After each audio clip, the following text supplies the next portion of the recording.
UPSC के द्वारा तानाशाही रवैया अपनाई गई है, मनमानी की गई है। जब हम लोगों को 31 अगस्त को बुलाया गया था वार्तालाप के लिए, बातचीत करने के लिए 31 अगस्त को बुलाया गया था, तो फिर उस बातचीत से पहले और एक दिन पहले इस तरह का नोटिस देने का क्या मतलब? ये सीधा सीधा है कि तानाशाही रवैया है, सीधा सीधा तानाशाही रवैया है, मनमानी है, गुंडागर्दी है और इनको लगता है कि हम जो चाहेंगे वो कर सकते हैं। तो ये बिल्कुल नहीं चलेगा।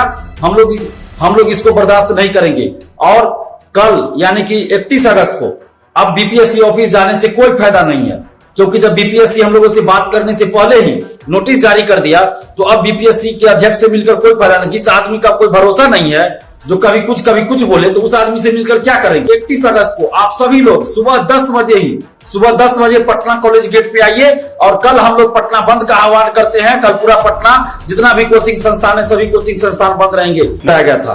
तो फिर उस बातचीत से पहले और एक दिन पहले इस तरह का नोटिस देने का क्या मतलब? ये सीधा सीधा है कि तानाशाही रवैया है। हम लोग को आखिर क्यों 31 अगस्त को बुलाया गया? ये सीधा सीधा तानाशाही रवैया है, मनमानी है, गुंडागर्दी है और इनको लगता है कि हम जो चाहेंगे वो कर सकते हैं। तो ये बिल्कुल नहीं चलेगा। हम लोग इसको बर्दाश्त नहीं करेंगे। और कल यानी कि 31 अगस्त को अब बीपीएससी ऑफिस जाने से कोई फायदा नहीं है, क्योंकि जब बीपीएससी हम लोगों से बात करने से पहले ही नोटिस जारी कर दिया तो अब बीपीएससी के अध्यक्ष से मिलकर कोई फायदा नहीं। जिस आदमी का कोई भरोसा नहीं है, जो कभी कुछ बोले, तो उस आदमी से मिलकर क्या करेंगे? उस बीपीएससी पे अब क्या भरोसा हम करें, जिसने 31 अगस्त को हम लोग को बुलाया और एक दिन पहले ही नोटिस जारी कर दिया? तो उस बीपीएससी पे अब क्या हम भरोसा करें और किस लिए हम बीपीएससी ऑफिस में जाएं और अध्यक्ष से क्या बात करें? अब बातचीत करने का कोई मतलब ही नहीं रहा बीपीएससी से। तो इसलिए अब हम लोग दूसरा रास्ता अख्तियार करेंगे और कल यानी कि 31 अगस्त को आप सभी लोग सुबह 10 बजे पटना कॉलेज गेट पे आइए और कल हम लोग पटना बंद का आह्वान करते हैं। कल पूरा पटना जितना भी कोचिंग संस्थान है सभी कोचिंग संस्थान बंद रहेंगे। कल सुबह 10 बजे पटना कॉलेज आप लोग आ जाइए। अब बीपीएससी ऑफिस जाने से कोई मतलब नहीं है, कोई फायदा नहीं है। इसलिए अब हम लोग बड़ा आंदोलन करेंगे और कल सुबह 10 बजे पटना कॉलेज गेट पे आप लोग आइए और वहां से हम लोग रैली निकालेंगे और पूरा पटना को बंद करेंगे और सरकार से अब हम मांग करेंगे। अब आयोग से मांग करने से कोई फायदा नहीं है। अब हम लोगों की मांग सरकार से होगी। सरकार से मांग होगी कि सरकार इसमें हस्तक्षेप करे और कल हम लोग आंदोलन करेंगे, पूरा पटना बंद करवाएंगे और उसके बाद फिर हम लोग तेजस्वी यादव जी और नीतीश कुमार जी से भी मिलने का प्रयास करेंगे। हालांकि ये प्रयास हम लोग पहले से भी करते आ रहे हैं, लेकिन अभी तक हम लोगों को मिलने का समय इन लोगों ने नहीं दिया है। लेकिन जब हम लोग आंदोलन करेंगे, भीड़ दिखाएंगे, तब इन लोगों को समय देना पड़ेगा। इसलिए आप लोग घर मत बैठे रहिए।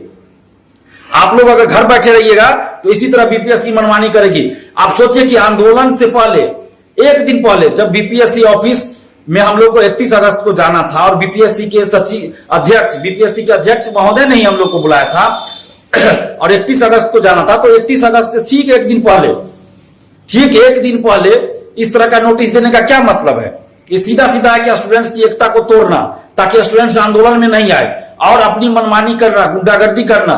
तो इस तरह की गुंडागर्दी को बर्दाश्त नहीं किया जा सकता। अगर आज आप बर्दाश्त कर लिए तो कल को फिर कुछ और लागू कर देगा बीपीएससी। इसलिए इस चीज को बिल्कुल बर्दाश्त नहीं किया जा सकता। एक शिफ्ट में एग्जाम होना चाहिए, परसेंटाइल नहीं लागू होना चाहिए, किसी तरह का कोई परसेंटाइल नहीं लागू होना चाहिए, no percentile, only one shift exam चाहिए, नो परसेंटाइल।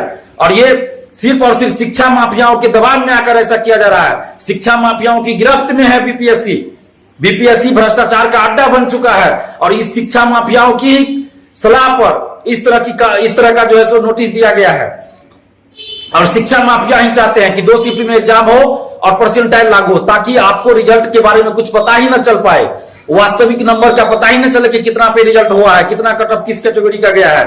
तो ये शिक्षा माफियाओं की चाल है और शिक्षा माफियाओं की सलाह पर, शिक्षा माफियाओं के कहने पर बीपीएससी ने ये कदम उठाया है। यानी कि बीपीएससी अब शिक्षा माफियाओं के इशारे पे काम करने लगी है। 8 मई को जो बीपीएससी पेपर लीक हुआ था, जिसको हमने ही उजागर किया था, उसमें 18-19 लोग गिरफ्तार हो चुके हैं। तो जिन लोगों से इन लोगों ने पैसा लिया था, उन लोगों को पैसा ये लोग वापस नहीं करना चाहते हैं कि फिर से दोबारा जब पीटी परीक्षा हो तो उसमें इन लोगों को पास करा दे किसी तरह। और इसीलिए इस तरह की चाल चली गई है कि 2 शिफ्ट में परीक्षा करवाई जाए और परसेंटाइल लागू कर दिया जाए। उस दिन आयोग के अध्यक्ष ने क्या कहा था कि परसेंटाइल हम लागू नहीं करेंगे, चाहे 2 शिफ्ट में एग्जाम ले या 1 शिफ्ट में एग्जाम ले, लेकिन परसेंटाइल लागू नहीं करेंगे। आप लोग भूल जाइए परसेंटाइल को। लेकिन आज के नोटिस में दिया गया है कि परसेंटाइल लागू होगा और 31 तारीख को हम लोग को बुलाया गया था, लेकिन उससे एक दिन पहले इस तरह का नोटिस दिया गया है। इसका मकसद है स्टूडेंट्स की एकता को तोड़ना, ताकि स्टूडेंट्स आंदोलन में नहीं आए। तो अब हम लोग को बीपीएससी ऑफिस जाने से कोई फायदा नहीं है, बीपीएससी ऑफिस जाने से कोई फायदा नहीं है। किससे बात करें? भरोसेमंद कौन है बीपीएससी ऑफिस के अंदर? सभी तो भ्रष्टाचार में संलिप्त है। पूर्व अध्यक्ष आर.के. महाजन और वर्तमान में जो परीक्षा नियंत्रक महेंद्र कुमार है, इसके अलावा 2-3 और अधिकारी है जो लोग पेपर लीक में संलिप्त है। तो बीपीएससी ऑफिस जाकर क्या करेगा? अतुल प्रसाद जी जो नए चेयरमैन बने, भरोसा था इन पर, लेकिन उन्होंने भी भरोसा तोड़ दिया। अब वो भी भरोसे के लायक नहीं है। बीपीएससी के चेयरमैन अतुल प्रसाद जी अब भरोसे के लायक नहीं है। उन्होंने भी शिक्षा माफियाओं के आगे सरेंडर कर दिया है। शिक्षा माफियाओं के आगे झुक गए अतुल प्रसाद जी। शिक्षा माफियाओं के आगे बीपीएससी पंगु बन चुका है। बीपीएससी अब शिक्षा माफियाओं के इशारे पे काम कर रही है। अब हम लोग को 6 लाख जो बिहार के अभ्यर्थी और बिहार के बाहर के भी जो अभ्यर्थी है, उन सबको अब एकजुट होकर प्रयास करना होगा। आप लोग पढ़ाई करते रहिए। देखिए, हमने पहले भी कहा था, आप हर सिचुएशन के लिए तैयार रहिए। जो पहला डेट मार्केट में आता है उसको सही मानकर आप लोग तैयारी कीजिए। मैंने हमेशा कहा, अभी भी कह रहा हूं कि आप लोग पढ़ाई कीजिए। पढ़ाई डिस्टर्ब नहीं होना चाहिए आप लोग की। आप लोग पढ़ाई करते रहिए, लेकिन जो गलत हो रहा है उसका विरोध करना भी जरूरी है। आप पढ़ाई कीजिए, लेकिन जब आंदोलन हो रहा है तो 1-2 दिन समय देने में कोई दिक्कत नहीं है। बाकी समय आप पढ़ाई कीजिए। आंदोलन में 1-2 घंटा समय दे दीजिए, बाकी समय आप पढ़ाई कीजिए। तो अभी भी हम कह रहे हैं कि आप हर सिचुएशन के लिए तैयार रहिए। 20 तारीख को ही एग्जाम है, उसके लिए भी आप तैयार रहिए। आप तैयारी करते रहिए, पढ़ाई करते रहिए। लेकिन ये जो गलत हो रहा है 2 शिफ्ट में एग्जाम, उसका विरोध कीजिए, परसेंटाइल का विरोध कीजिए। नहीं तो सिर्फ पीटी में अपियर होकर क्या कीजिएगा? पीटी में अपियर हो जाइएगा, आपका एग्जाम भी अच्छा चला जाएगा, लेकिन रिजल्ट नहीं आएगा। तब क्या कीजिएगा? उस समय कोई उपाय नहीं बचेगा आपके पास। इसलिए अभी परसेंटाइल का विरोध कीजिए, 2 शिफ्ट के एग्जाम का विरोध कीजिए। और सिर्फ एक मांग हम लोग की है कि 1 शिफ्ट में एग्जाम हो, कोई परसेंटाइल लागू नहीं हो। और इसीलिए आप लोग अब कल 10 बजे, सुबह 10 बजे ही, मैं 10 बजे बोल रहा हूं, सुबह 10 बजे पटना कॉलेज आइए। पटना कॉलेज के गेट पे आइए, अशोक राजपथ में है।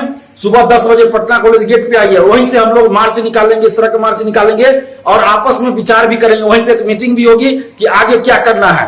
हर तरह का रास्ता हम लोग के लिए खुला हुआ है। हम लोग तेजस्वी यादव जी और नीतीश कुमार जी से भी मिलने का प्रयास कर रहे हैं और कल भी हम लोग प्रयास करेंगे। आप लोग आइए पटना कॉलेज कल सुबह 10 बजे, यानी 31 अगस्त को सुबह 10 बजे अब पटना कॉलेज आना है और पूरा पटना हम लोग कल बंद कराएंगे। तो आप लोग घर मत बैठे रहिएगा, अब जरूर कल 31 अगस्त को सुबह 10 बजे पटना कॉलेज आप लोग आइए। धन्यवाद, जय हिंद।